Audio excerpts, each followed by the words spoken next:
विद्यार्थियों, सुहानाफ्री क्लासेस में आप सभी का बहुत बहुत स्वागत है। फिर से 25 प्रश्नों के साथ उपस्थित हुए हैं। तो जल्दी ही प्रश्नों की श्रृंखला बढ़ाएंगे। आप लोग समय थोड़ा सा नहीं मिल पा रहा, बहुत ही स्टूडेंट ने फिर और प्रश्नों की श्रृंखला बढ़ाने के लिए कहा है। तो यहाँ पे वास्तु स्थान स्थान 2 जगह लिख दिया है, सॉरी। नेता और नायक, जिसको रस की आवश्यक घटक कौन से होते हैं? तो यहाँ पे क्या है? वास्तु यानी स्थान, वास्तु यानी स्थान, नेता यानी नायक और रस यानी भावनाएं क्या आवश्यक घटक कौन से हो जाते हैं? तो ये आपके अभिनय होते हैं। बी आपका राइट आंसर होता है। तो दूसरे प्रश्न पे हम आते हैं। रस सिद्धांत की व्याख्याता कौन रहे हैं? क्या आपके इसके व्याख्याता रहे अभिनव गुप्त? तो यहाँ दूसरा प्रश्न हमारा हो गया। तीसरे प्रश्न पे आते हैं। प्लेटो ने आकृति के कितने भाग बताए हैं? तो कितने भाग? 2 भाग। आगे प्रश्न भी है इसका। तो रस की उत्पत्ति सबसे पहले किसने परिभाषित किया है? रस की उत्पत्ति को सबसे पहले भरत मुनि ने रस को जो अपने नाट्यशास्त्र पुस्तक में प्रथम शताब्दी में इसकी व्याख्या किया है। तो यहाँ पे आते हैं। प्लेटो ने आकृति के 2 भाग जो बताया वह कौन कौन से? जो आगे आपने देखा 2 भाग, तो 2 हैं, जो एक सापेक्ष है और एक निरपेक्ष है। तो आकृति के जो 2 भाग बताए हैं वह सापेक्ष है, निरपेक्ष, दोनों आपका बी वाला करेक्ट आंसर होता है।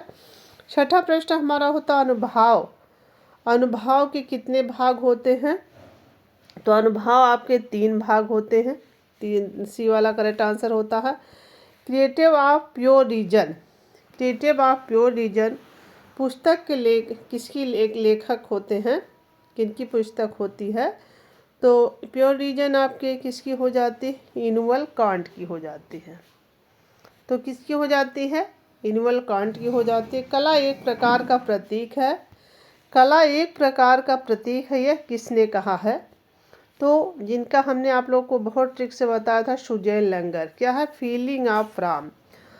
हमने बताया था आप मेरी फीलिंग के साथ खिलवाड़ करेंगे, ऐसे कहेंगे, तब इसके बाद आप उनसे लड़ेंगे। ऐसे ट्रिक से बताए थे। सारी पुस्तकों को याद करवाएं। यहाँ की फीलिंग ऑफ राम इनकी पुस्तक होती है, एक प्रकार का प्रतीक होता है। इन्होंने क्या क्या? सुजैन लैंगर ने कहा है। ठीक है, सभी चीज़ों को याद करवाते चल रहे हैं ट्रिक के द्वारा या किसी भी माध्यम से। आप लोगों को कैसे बताएं? आप लोग को फीलिंग ऑफ राम, सुजैन लैंगर, फीलिंग के साथ खिलवाड़ करते हैं, इसके बाद आप उससे लड़ेंगे। जो ही प्रश्न देखेंगे तो करेंगे। सभी चीज़ें ट्रिक से बताते जा रहे हैं। इनमें से जो कांट की पुस्तक आपने देखा है ना, क्रिएटिव ऑफ प्योर रीजन, वहाँ है। तो दूसरी पुस्तक इनकी कौन सी हो जाती है? क्रिएटिव ऑफ कांट की ही। तो आपके meaning of art, principle of art, feeling of Ram. तो पहली तो आपने क्रिएटिव ऑफ प्योर रीजन था।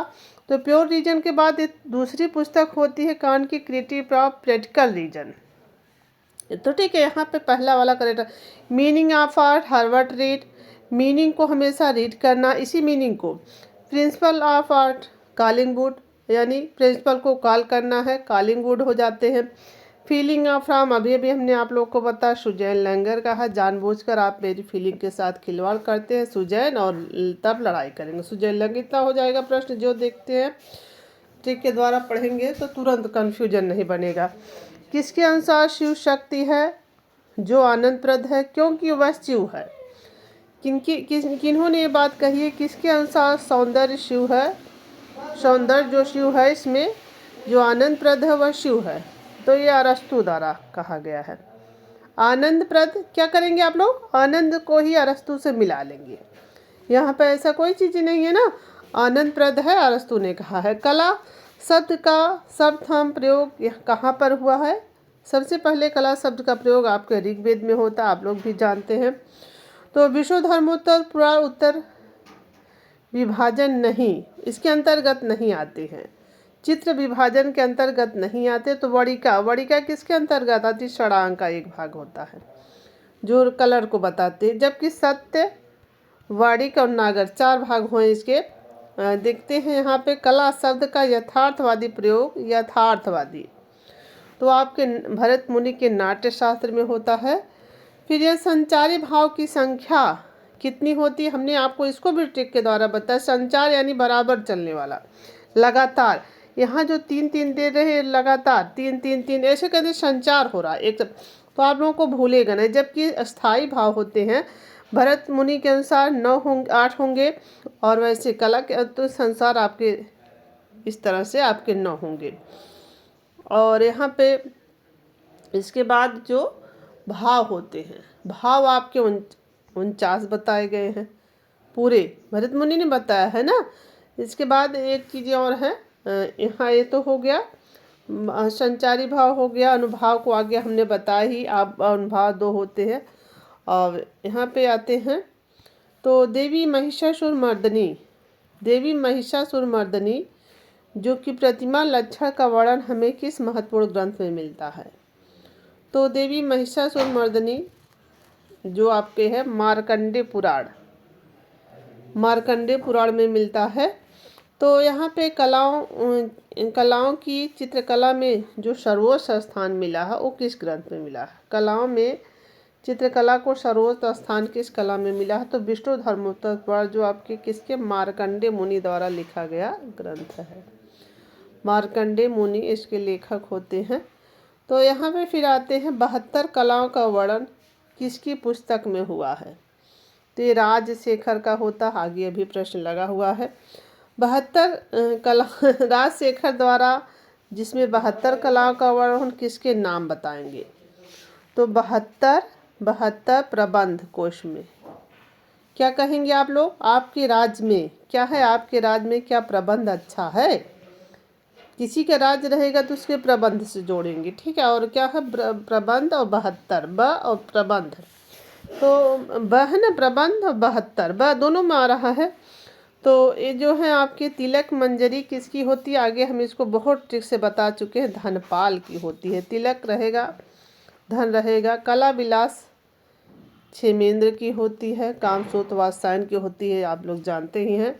तो ललित कलाओं का में जो वर्गीकरण में जो हीगल ने 5 भागों में विभाजन किया है, उसमें 5वां स्थान, 5 भाग है ना, तो 5वां स्थान कौन सा होता है? वास्तु का। तो पहले संगीत, पहले काव्य, फिर इसके बाद संगीत, पहले ये वाला होगा, दूसरे नंबर पर ये वाला होगा, तीसरे नंबर पे चित्रकला होगा, चौथे नंबर पे मूर्तिकला होगा, 5वें पे वास्तुकला होगा। कैसे हमने आपसे बताया था? पहले काव्य जो होता है उसको गीत की तरह गाना है, फिर उसका चित्र बनाना, फिर मूर्ति बना, फिर वास्तु बनाना। इस तरह से नंबरिंग वाइज भी पूछा जाता है। अभिव्यंजनावाद सिद्धांत के प्रमुख प्रवर्तक कौन होते हैं? प्रवर्तक आपके अभिव्यंजनावाद का प्रवर्तक क्रोचे होते हैं। तो मीनिंग ऑफ आर्ट, इसी मीनिंग को हमेशा रीड करना है, हर वर्ड रीड हो जाते हैं। फर्स्ट वाला, प्लेटो के गुरु कौन होते हैं? प्लेटो के गुरु सुकरात होते हैं। तो रिपब्लिक पुस्तक के लेखक कौन हो जाते हैं? प्लेटो।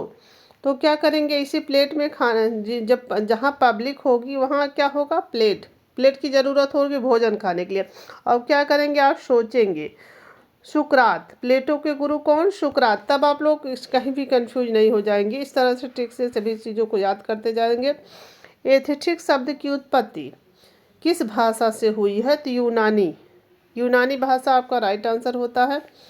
फिर आपके art and experience, art as experience पुस्तक के लेखक बताएंगे। आर्ट एज, बस यही है, इसको पकड़िएगा, बताते हैं।